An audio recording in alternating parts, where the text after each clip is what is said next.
Some people are born great, some achieve greatness, and some have greatness thrust upon them. William Shakespeare के प्रसिद्ध drama twelfth night की ये line कहीं ना कहीं उनकी अपनी असल ज़िंदगी पे सबसे ज़्यादा सटीक बैठती थी।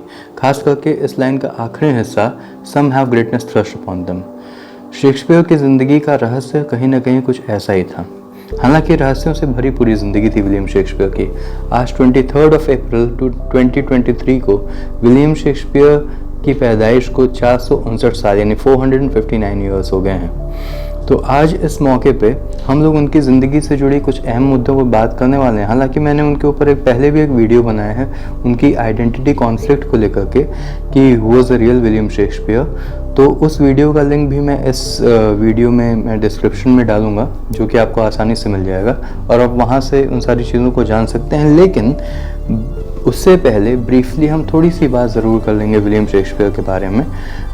आज दरअसल हमारे इस वीडियो का जो मकसद है वो है विलियम शेक्सपियर के वर्क्स को एक्सप्लोर करना और उनकी जो थीम्स थी, उनके जो ड्रामास थे, 37 ड्रामाज, उनके 154 जो सोनेट्स थी, उनमें जो बेसिक थीम हुआ करती थी, हम उस पर बातचीत करने वाले हैं। लेकिन इन सब से पहले शेक्सपियर की ज़िंदगी पे थोड़ी सी चर्चा करना थोड़ा सा ज़रूरी पड़ता है, इसलिए कि आज उनका बर्थडे है।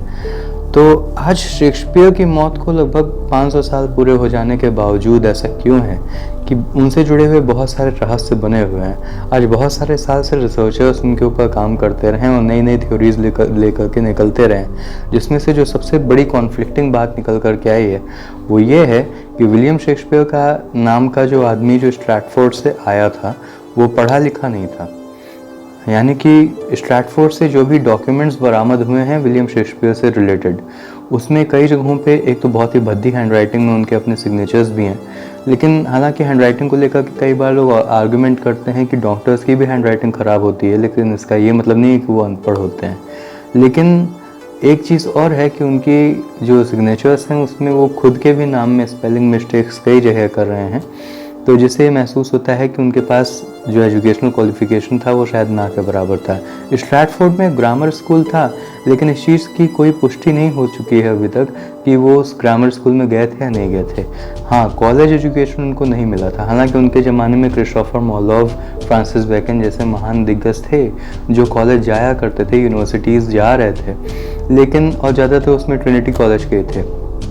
लेकिन विलियम शेक्सपियर का कॉलेज का कोई इतिहास नहीं है। थोड़े से ब्रीफ में हम विलियम शेक्सपियर की ज़िंदगी के बारे में और उनसे जुड़े हुए रहस्यों के बारे में ज़रूर बात करना चाहेंगे कि आखिर क्यों इतने सारे सवाल उठते हैं शेक्सपियर को लेकर के।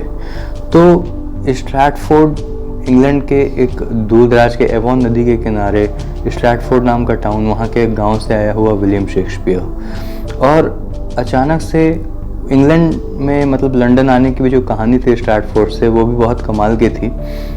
स्ट्रैटफोर्ड के ही एक नोबेल के घर में उसके गार्डन से एक हिरन की चोरी करने के बाद गिरफ्तार होता है विलियम शेक्सपियर और आ जाता है अचानक से लंदन और वहाँ से छूट जाता है और अचानक से लंदन के एक थिएटर में वो घोड़े बांधने की नौकरी करने लग जाता है। धीरे धीरे अचानक से वो उसी थिएटर में काम करने लग जाता है, प्लेज में छोटे छोटे रोल्स करने लग जाता है। फिर अचानक से वो प्लेज धीरे धीरे लिखने भी लगता है और आगे चल के वो न सिर्फ ब्रिटेन का बल्कि पूरे विश्व इतिहास का सबसे महान ड्रामेटिस्ट बनकर के निकल करके आता है। उसकी पॉपुलैरिटी बढ़ती है, आगे चल के ग्लोब थिएटर का मालिकाना हक भी उसे मिलता है।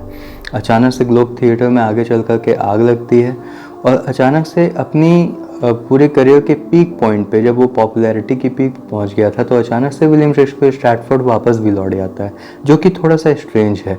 जिस समय वो अपने शबाब पे था उस समय उसको लंदन में रुकना चाहिए था, लेकिन वो अचानक से वापस अपने गांव चला जाता है। ये सारी चीज़ें समझ नहीं आती। उसके बाद फिर अपने बर्थडे के ही दिन, उसके 52वें बर्थडे के दिन अचानक से एक पार्टी उसने की जिसमें कि 3 लोग शामिल थे, खुद विलियम शेक्सपियर, उनके बहुत पुराने मित्र और क्रिटिक बेन जॉनसन और एक और अननोन फिगर। और ये लोग मिलकर के शराब पी रहे हैं और इसमें से 2 लोग तो वापस आ जाते हैं सही सलामत, लेकिन विलियम शेक्सपियर मर जाता है उस पार्टी के तुरंत बाद। क्या उसकी शराब में कुछ मिलाया गया था या फिर उस पार्टी में कुछ और भी हुआ था जिसकी जानकारी आम पब्लिक को नहीं है? वो क्या वजह थी जिसकी वजह से उसका मुंह बंद करने की कोशिश की गई? और उसकी इस रहस्यमय मौत के बाद फिर अचानक से जब उसे दफनाया गया वहाँ के होली ट्रिनिटी चर्च में स्ट्रैटफोर्ड के, तो क्यों वहाँ उसकी ग्रेव पर ये वार्निंग लिखी गई कि इस ग्रेव के साथ कोई छेड़छाड़ ना करे, इसे कोई खोदे नहीं। तो ये चीज़ें थोड़ी सी समझ से बाहर हैं। यहाँ पे बार बार ये चीज़ समझ में नहीं आती कि एक इंसान जिसके पास कॉलेज की डिग्री नहीं थी, वो कैसे पूरे विश्व के बारे में, आसपास की कई अलग अलग जगहों के बारे में, कई अलग अलग लोकेशंस के बारे में लिख रहा है, उनके बारे में कहानियाँ बता रहा है। ना सिर्फ ये, बल्कि तत्कालीन समाज के बहुत सारे देशों के कानूनों की भी पूरी जानकारी दे रहा है अपने ड्रामास के थ्रू। ब्रिटेन के इतिहास के बारे में उसे इतना गहरा नॉलेज है कि वो हिस्टोरिकल प्लेस भी लिख रहा है। तो कहीं ना कहीं इन सारी चीज़ों पे एक सवाल पैदा होता है कि आखिर एक गैर पढ़ा लिखा इंसान ये सारी चीज़ें कैसे जान सकता है। लेकिन फिर से बार बार शक की सुई घूम करके वहीं जाती है, उसी ब्रिटेन के सबसे महान व्यक्ति, उसी ब्रिटेन के सबसे बड़े जीनियस के ऊपर, फ्रांसिस बेकन, जो एक साथ दो सीक्रेट सोसाइटी चला रहे थे, जिसमें से एक थी रोज़िक्रूजेंस और एक थी the night of the helmets. लेकिन ये पूरी जो विलियम शेक्सपियर का जो पूरा जीवन था, स्ट्रैटफोर्ड से निकलना, एक स्ट्रैटफोर्ड के एक नोबेल के घर में चोरी करना, उनके गार्डन से एक हिरन चुराना, से लेकर के लंदन पहुंचना और वहाँ पर नौकरी हासिल करना, वहाँ पे प्लेज लिखना, प्लेज में एक्ट करना और ग्लोब थिएटर का मालिक बन जाना, उसके बाद फिर से अपनी पॉपुलैरिटी के पीक पर वापस गांव लौट आना, और उसके बाद फिर रहस्यमय ढंग से मारे जाना, और दफन होने के बाद उनकी ग्रेव पे एक रहस्यमय नोट लिखा होना। इन सारी चीज़ों के बीच में कहीं एक कोई लिंक मिस हो रहा है, एक लिंक मिसिंग है, जिसकी वजह से बहुत सारी चीज़ें समझ में नहीं आ रही हैं और बार बार बात घूम करके वहीं उलझ रही है। Secret societies, Baconian theory of Shakespeare authorship और एंटी स्ट्रैटफोर्डियन थ्योरी, और कहीं ना कहीं ये क्रिस्टोफर मॉलोफ का भी नाम आना, ये सारी चीज़ें आपस में उलझी हुई। लेकिन आज हम लोग इन सारी चीज़ों को एक किनारे करके, और यदि इन सारी चीज़ों के बारे में आपको और ज़्यादा जानना हो तो डिस्क्रिप्शन में मैं लिंक दे रहा हूँ उस वीडियो का, who was real William Shakespeare, और उसमें आपको इन सारी चीज़ों के बारे में डिटेल्ड वे में मैंने बताया है कि कैसे लगभग 70 ऑथर्स ऐसे थे जिनके बारे में कहा जाता है कि वही असली विलियम शेक्सपियर थे, और कैसे ऐसे 6-7 ऑथर तो पक्का थे जिनके ऊपर ये पूरा शक था कि यही इंसान विलियम शेक्सपियर के पेन नेम का इस्तेमाल कर रहा है। ना सिर्फ विलियम शेक्सपियर का पेन नेम, बल्कि स्ट्रैटफोर्ड से आया हुआ वो इंसान जो तीखी मूँछों वाला, बाल्ड हेड और वो दाढ़ी रखने वाला, ऐसे खुले बाल वाला, जिसे हम आप विलियम शेक्सपियर के नाम से जानते हैं, वो इंसान अनपढ़ था। ये थ्योरी का एस्टैब्लिश होना, इन सारी चीज़ों के रहस्य मैंने उस वीडियो में डिस्कस किए हैं। लेकिन आज हम लोग बात करने वाले हैं विलियम शेक्सपियर की थीम्स के बारे में, कि जो चीज़ें वो लिखा कर रहे थे, जो ड्रामाज वो लिख रहे थे, उनकी बेसिक थीम्स क्या थी। तो विलियम शेक्सपियर के जितने भी 38-39 प्लेज हैं, कुछ लोग कहते हैं कि कुछ प्लेज, उसके 1-2 प्लेज जो हैं वो लॉस्ट प्लेज माने जाते हैं, उनकी मैन्युस्क्रिप्ट भी रिकवर नहीं हो पाई, उनके बारे में ज़्यादा जानकारी किसी को भी नहीं है। लेकिन अहम चीज़ ये है कि जो हमारे पास रिकवर्ड प्लेज हैं वो तकरीबन 37 हैं, तो हम लोग 37 प्लेज का ही जिक्र करेंगे।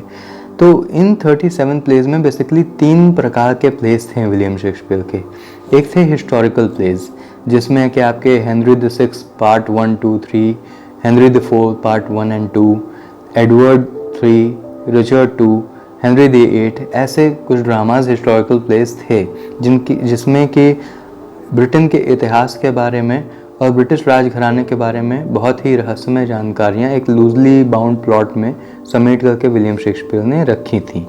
उसके बाद जो सबसे महान प्लेस विलियम शेक्सपियर के आते हैं, जिन्होंने शेक्सपियर को एक इंटरनेशनल पॉपुलैरिटी दिलाई, ना सिर्फ उस वक्त बल्कि आज की डेट में भी विलियम शेक्सपियर को 500 साल बाद भी रेलेवेंट और फेमस बना के रखा, वो थे विलियम शेक्सपियर की ट्रेजेडीज, सबसे महान ट्रेजेडीज, जिसमें की थी Macbeth, Othello, Hamlet, King Lear, Julius Caesar, ऐसे महान ट्रेजेडीज थी।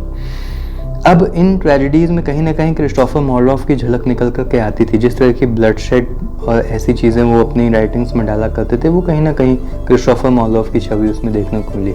हिस्टोरिकल प्लेज में कहीं ना कहीं फ्रांसिस बेकन का ज्ञान और उनका हिस्टोरिकल नॉलेज, उन सब की छाप भी देखने को मिलती हैं। वहीं तीसरी तरफ जो तीसरी कैटेगरी थी उनके ड्रामा की, वो थी comedy plays, romantic comedies, rom coms, जिसमें कि आपकी a midsummer night's dream, twelfth night, merry wives of Windsor and as you like it, much ado about nothing, ऐसे मर्चेंट ऑफ वेनिस, ऐसे बहुत सारे फेमस प्लेस थे विलियम शेक्सपियर के, जो कि कॉमेडी प्लेज में आते हैं, जिसमें फिर से हमें हेनरी नेविल की राइटिंग स्टाइल देखने को मिलती है कहीं ना कहीं।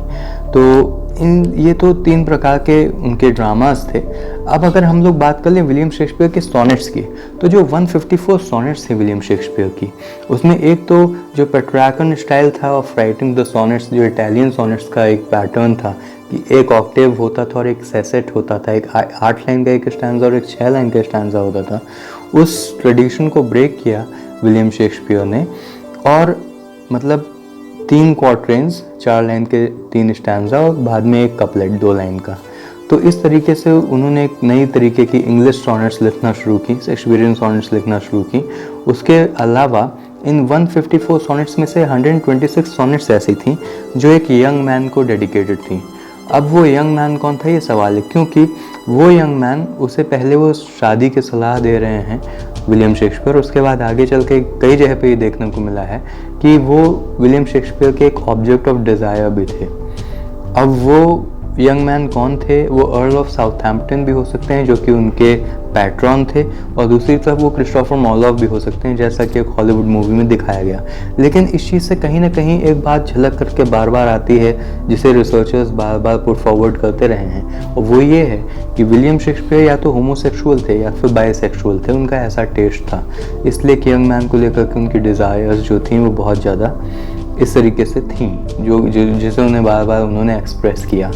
उसके बाद उसमें से 28 सोनेट्स ऐसी थी जो किसी डार्क लेडी के लिए लिखी गई थी, और वो डार्क लेडी कहीं ना कहीं एक अट्रैक्शन और डिस्गस्ट दोनों पैदा करती है। वो भी एक मिस्टीरियस फिगर है कि वो डार्क लेडी कौन हो सकती है।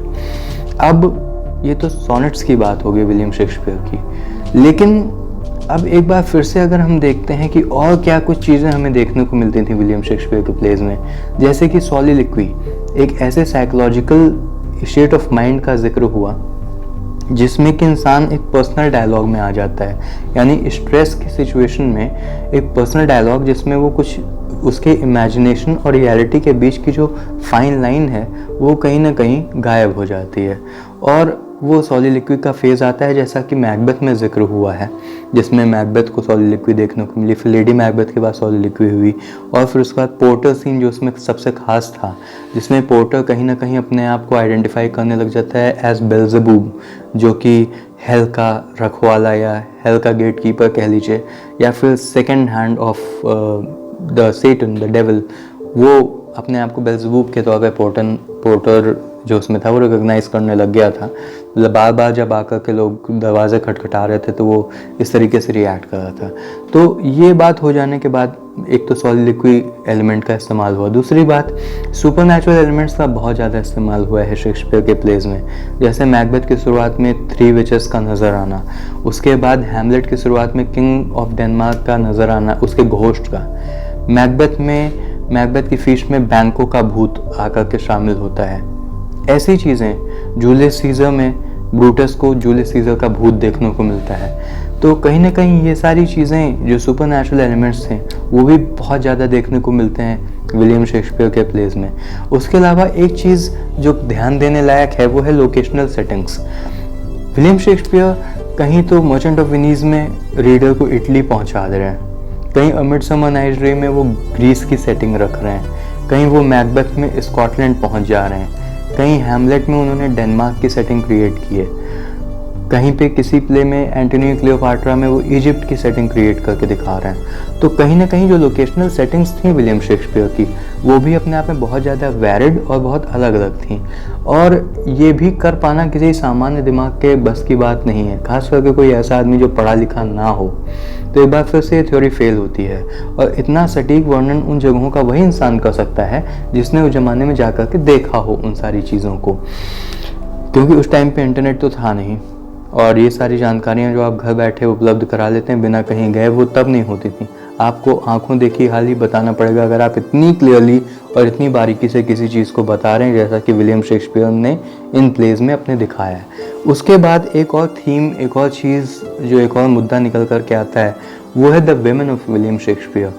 शेक्सपियरियन ड्रामाज में जो महिलाएं हमें देखने को मिली, the heroines of William Shakespeare, वो कैसी कैसी थी। तो जैसे कि हम देखते हैं ट्रेजेडीज़ में वो अलग तरह की थी और कॉमेडीज़ में अलग तरह की थी। यानी कि जो शेक्सपियरियन ट्रेजेडीज़ में जैसी विमेन हमें देखने को मिली, जैसे कैल्पुर्निया, लेडी मैकबेथ, ओफेलिया, ये कुछ ऐसी महिलाएं थीं जिनको अपनी ज़िंदगी में डेथ, डिक्लाइन, मिजरी, इन सारी चीज़ों से दो चार होना पड़ा। वो पावरफुल थीं, उनका रिलेशनशिप पावरफुल लोगों से था। वो राजा की बीवी होती थीं या सेनापति की बीवियाँ होती थीं या किसी पावरफुल पोस्ट पे रहे इंसान की बेटी होती थी, लेकिन उनको इन्हीं डेथ एंड मिजरी और बदहाली का सामना करना पड़ता था। ये शेक्सपियरियन ट्रेजेडीज़ में महिलाओं की हालात थी। वहीं दूसरी तरफ शेक्सपियरियन कॉमेडीज़ की तरफ हम मुड़ कर के अगर देखें तो पोर्शिया, रोज़ालिंड, इस तरीके की कैरेक्टर्स हमें देखने को मिलती हैं जो कि एक गेम चेंजर का काम किया करती थी। वो अचानक से कहानी में आखिरी में अपीयर होती थी और हीरो को किसी मुसीबत से निकाल लेती थी बाहर, और वो बहुत सारे उसमें लव कपल्स होते थे जो आपस में रीशफल होते रहते थे एक कॉमिक रिलीफ क्रिएट करने के लिए। तो शेक्सपियरियन कॉमेडीज़ में ऐसा था महिलाओं का स्तर। उसके अलावा एक चीज़ और जो निकल कर के सामने आई बहुत ज़्यादा शेक्सपियर के हिस्टोरिकल प्लेज में भी और उनकी ट्रेजेडीज़ में भी, वो था कोर्ट जेस्टर। कोर्ट जेस्टर यानी जो जोकर का या क्लाउन का काम करता था, हंसाने का काम किया करता था, वो लोग शेक्सपियर के प्लेज में कहीं ना कहीं सबसे सीरियस बातें कर देते थे और कहीं ना कहीं ज़िंदगी का फ़लसफ़ा बताते थे, बड़ी इंटरेस्टिंग बातें बोला करते थे। तो वो चीज़ें ध्यान देने योग्य हैं। जो लाइफ की सबसे बड़ी बड़ी टीचिंग्स जो शेक्सपियर ने अपने ड्रामास के थ्रू दी हैं, वो शायद कोर्ट जेस्टर्स के ही थ्रू दी हैं। जैसे कि एक लाइन आती है कि many a good hangings prevents a bad marriage. तो ऐसी बातें कहीं ना कहीं फिर वहीं याद दिलाता है फ्रांसिस बैकन की, जैसा कि वो अपने एसेज में लिखा करते थे, जैसे कि of marriage and single life में उन्होंने कहा। तो कहीं ना कहीं वहाँ पे भी राइटिंग स्टाइल मैच होते हुए और मूड मैच होते हुए समझ में आता है कि इसमें फ्रांसिस बैकन का बड़ा हाथ है। उसके अलावा एक और चीज़ जो हमें देखने को मिलती है अपार्ट फ्रॉम कोर्ट जेस्टर्स, वो ये है कि किस तरीके से शेक्सपियर के प्लेज में जो कुछ कैरेक्टर्स कैरी फॉरवर्ड होते हैं। जैसे जॉन फॉल्स्टाफ एक ऐसा कैरेक्टर है जो कि 4 शेक्सपियरियन ड्रामास में देखने को मिला। एक तरफ वो हेनरी द फोर्थ जैसे सीरियस हिस्टोरिकल ड्रामा में देखने को मिलता है, वहीं दूसरी तरफ वो आपको मेरी वाइफ्स ऑफ विंडसर जैसे प्लेज में भी, कॉमेडी प्लेज में भी देखने को मिलता है। टोटल 4 ऐसे ड्रामाज हैं शेक्सपियर के जिसमें ये कैरेक्टर जॉन फॉल्स्टाफ लौट के आता है। उसी तरीके से जूलियस सीजर के काफ़ी सारे कैरेक्टर्स एंटोनियो एंड क्लियोपाट्रा में देखने को मिलते हैं। तो ये भी एक बड़ी थीम थी शेक्सपियरियन ड्रामास की जो हमें देखने को मिलती है। यानी कुछ चीज़ें थीं जो खास थीं विलियम शेक्सपियर को लेकर के, लेकिन जो सवाल था वो वैसे का वैसे आज भी बरकरार है कि दरअसल कौन था वो एक इंसान जिसने विलियम शेक्सपियर के नाम से विश्व इतिहास के सबसे महान ड्रामाज लिखे थे। कई जगहों पे ये समझ में आता है कि वो कोई एक इंसान नहीं था, लेकिन फिर हमें याद आता है वही चीज़ कि रोजी क्रूजेंस में और the night of the helmets में, जो कि फ्रांसिस बैकन की चलाई जाने वाली सीक्रेट सोसाइटीज़ थी, जैसे इल्यूमिनाटी वगैरह का जिक्र होता है आज की डेट पे सीक्रेट सोसाइटीज़ के तौर पे, तो उसी तरीके से उस ज़माने में भी ये सीक्रेट सोसाइटीज़ चल रही थी फ्रांसिस बैकन के द्वारा संचालित। क्यों ऐसा था कि उसमें साइफर एक्सपर्ट्स हुआ करते थे? क्यों ऐसा था कि उसमें बहुत बड़े बड़े राइटर्स हुआ करते थे? तो इस तरीके से कहीं ना कहीं शक्की सुई वहीं घूम करके जाती है। लेकिन विलियम शेक्सपियर जब तक जिंदा थे तब भी मिस्ट्री थे और मरने के बाद भी वो मिस्ट्री ही बन करके रह गए। इन पर बहुत सारा रिसर्च होता रहेगा आगे भी। लेकिन आज विलियम शेक्सपियर की पैदाइश को 459 साल पूरे होते हैं, 459 ईयर्स, इसलिए मैंने इस बारे में बात करना ज़रूरी समझा। मैं उस वीडियो का भी लिंक आपको ज़रूर डालूंगा जिसमें आपको ये समझने को मिलेगा कि आखिर असली विलियम शेक्सपियर कौन था, और जो स्ट्रैटफोर्ड से विलियम शेक्सपियर आया था जिसकी शक्ल हमें आपको याद है, वो असली विलियम शेक्सपियर क्यों नहीं था, ये चीज़ स्पष्ट होगी। लेके आता रहूँगा आप लोगों के सामने ऐसे ही बहुत सारे इंटरेस्टिंग टॉपिक्स। अगर कोई खास टॉपिक या किसी खास पर्टिकुलर लिटरेरी वर्क पे आप एक्सप्लेनेशन चाहते हैं तो प्लीज़ मुझे लिख करके भेजिए कमेंट सेक्शन में। मैं हूँ वत्सराज, बहुत बहुत धन्यवाद, थैंक यू।